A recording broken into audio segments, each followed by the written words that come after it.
আসসালামু আলাইকুম। সন্ধে ৭টা বাংলাদেশ বেতার রাজশাহী। স্থানীয় সংবাদ পড়ছি গোলাম মর্তুজা হেনা। রাজশাহী বিশ্ববিদ্যালয় কেন্দ্রীয় ছাত্র সংসদ ও সিনেট সদস্য নির্বাচনে মনোনয়নপত্র যাচাই বাছাই শেষে আজ প্রার্থীদের প্রাথমিক তালিকা প্রকাশ করা হয়েছে। রাকসুতে ২৩টি ও সিনেটের ৫টি পদের বিপরীতে মোট ৩২২টি মনোনয়নপত্র জমা পড়ে। যাচাই বাছাই শেষে ৩১৫ জনের প্রার্থিতা বহাল রয়েছে, বাদ পড়েছেন ৭ জন। বাদ পড়াদের মধ্যে ৫ জন রাকসু এবং ২ জন সিনেটের প্রার্থী। ভিপি পদে ২০ জন, জিএস পদে ১৫ জন এবং এজিএস পদে ১৬ জন মনোনয়নপত্র দাখিল করেন।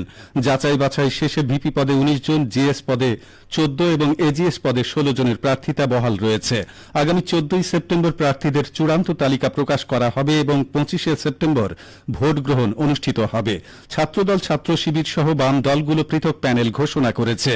প্রধান নির্বাচন কমিশনার অধ্যাপক এফ নজরুল ইসলাম জানান, ডোপ টেস্টের তথ্য প্রদান না করা সহ ফর্মে তথ্য ও অন্যান্য ডকুমেন্ট না থাকায় রাকসু ও সিনেটের ৭ জন প্রার্থিতা প্রাথমিকভাবে বাতিল করা হয়েছে।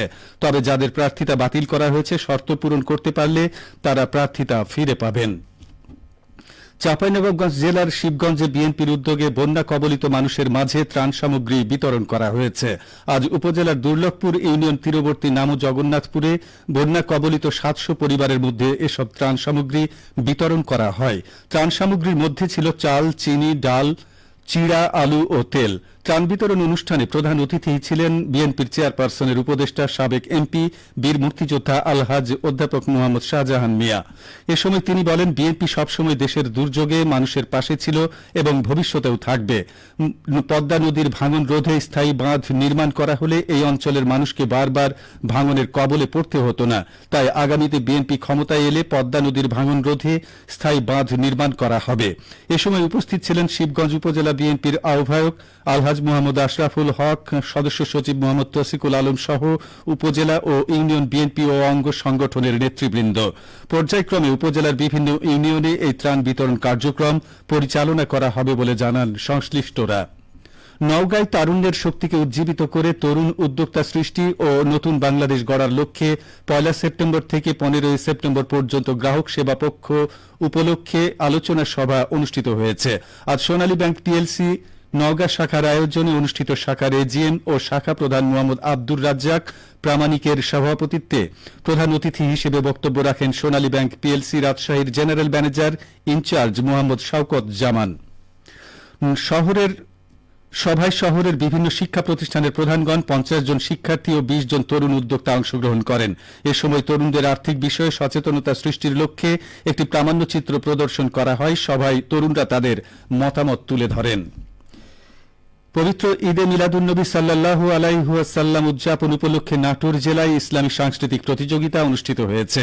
আজ বিকেলে প্রতিযোগিতা শেষে বিজয়ী শিক্ষার্থীদের মাঝে পুরস্কার ও সনদ প্রদান করা হয়।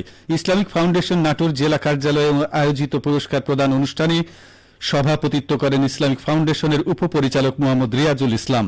ইসলামিক ফাউন্ডেশন জেলা কার্যালয়ে আয়োজিত প্রতিযোগিতায় বিভিন্ন প্রতিষ্ঠানের শিক্ষার্থীরা হামদ, নাত, রচনা এবং কবিতা আবৃত্তি প্রতিযোগিতায় ২টি গ্রুপে অংশগ্রহণ করেন।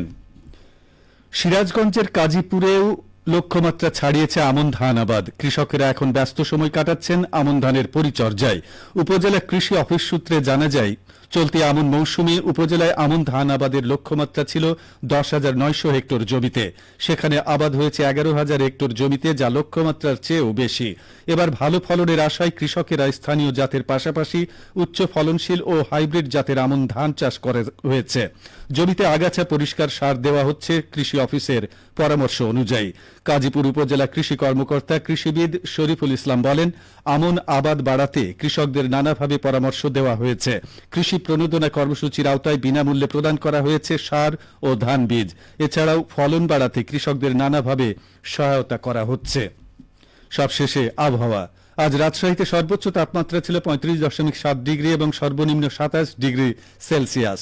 সন্ধ্যে ৬টায় বাতাসে আপেক্ষিক আর্দ্রতার পরিমাণ ছিল ৭৮%। রাজশাহী ও পার্শ্ববর্তী এলাকায় আগামীকাল সূর্যোদয় ভোর ৫টা ৪৯ সংবাদ শেষ হল। আমাদের পরবর্তী স্থানীয় সংবাদ প্রচারিত হবে আগামীকাল সকাল ৮টা ১০।